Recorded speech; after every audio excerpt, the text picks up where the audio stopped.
Salam sejahtera, kami di sini akan mempresentasikan yaitu Capture 13 mengenai mengatur produk strategi. Next. Kami dari kelompok 5 yang beranggotakan, yang pertama ada Alivia Salsa Maharani, yang kedua ada Brata Sembiring Apliansyah, dan yang terakhir saya sendiri yaitu Febra Widiananda. Next. Slide selanjutnya yaitu produk adalah elemen pertama dan terpenting dari bauran pemasaran. Next. Slide selanjutnya ada inti dari sebuah merek yang hebat adalah produk yang hebat. Next. Slide selanjutnya, perencanaan pemasaran dimulai dengan merumuskan, menawarkan, memenuhi kebutuhan atau keinginan pelanggan sasaran. Next. Slide selanjutnya ada pelanggan akan menilai penawaran pada 3 elemen dasar, yaitu pertama fitur, produk, dan kualitas. Yang kedua bauran dan kualitas, dan yang terakhir yaitu harga. Next.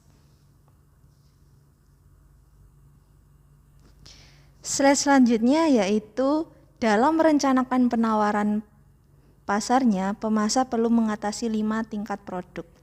Yang pertama, tingkat fundamental adalah manfaat inti, layanan atau manfaat yang benar-benar dibeli pelanggan. Contohnya, sebuah hotel tamu membeli istirahat dan tidur.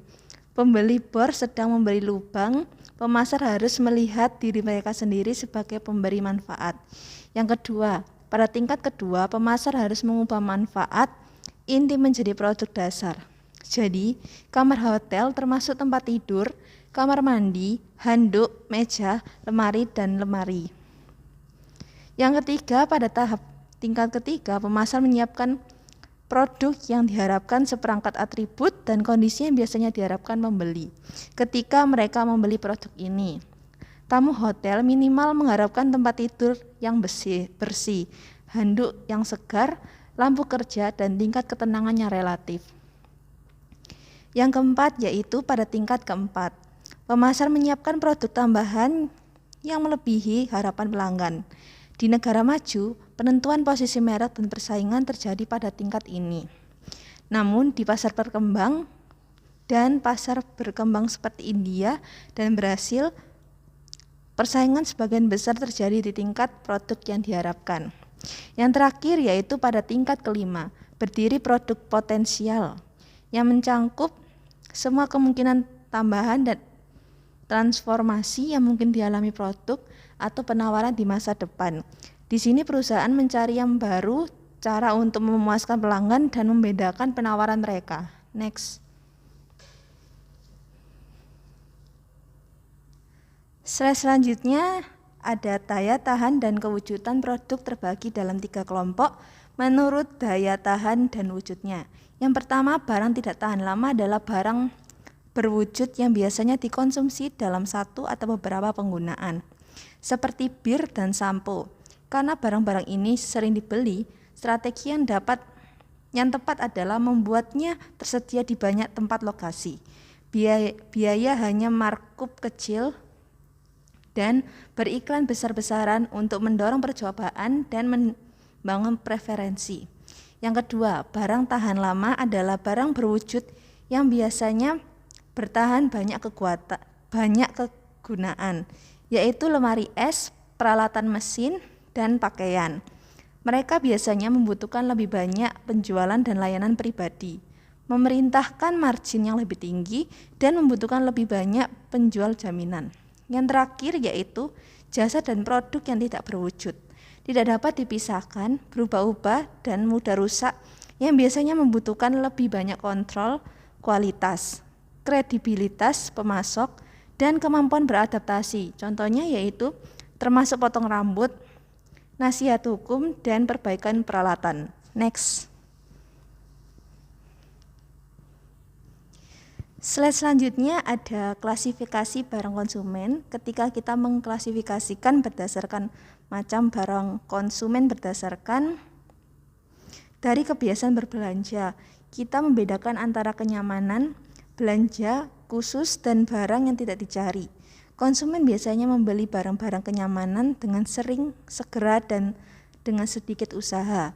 Contohnya termasuk minuman ringan, sabun, dan koran staples adalah barang kenyamanan yang dibeli konsumen di secara teratur. Next. Slide selanjutnya yaitu, apa itu barang darurat? Barang darurat adalah dibeli saat kebutuhan mendesak, seperti payung saat hujan badai, sepatu boot, dan sekop saat salju musim dingin pertama. Produsen barang impuls dan darurat akan menempatkannya di tempat yang kemungkinan besar akan dialami konsumen atau kebutuhan yang mendesak untuk membeli. Next. Slide selanjutnya yaitu, apa itu barang belanjaan?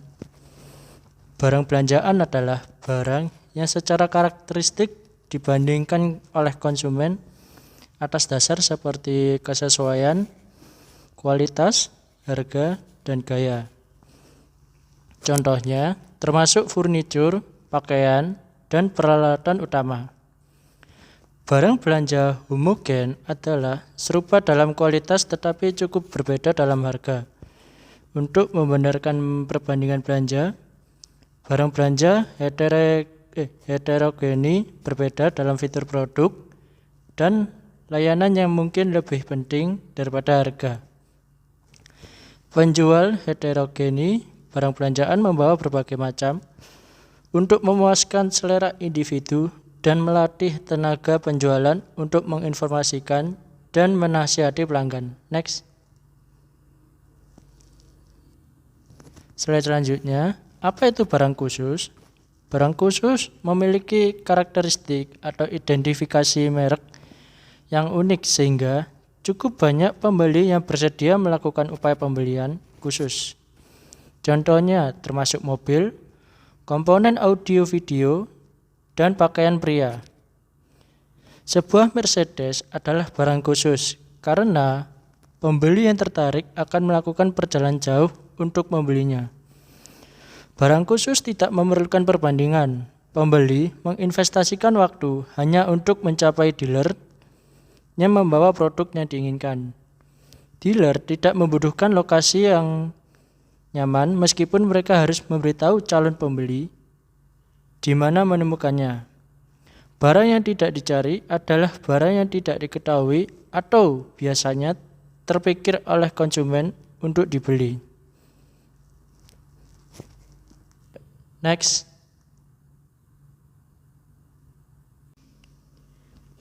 Slide selanjutnya, klasifikasi barang industri.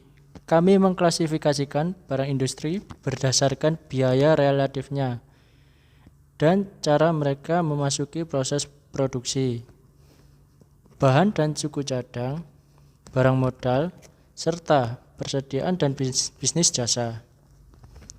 Bahan dan suku cadang adalah barang yang sepenuhnya masuk ke dalam produk pabrikan.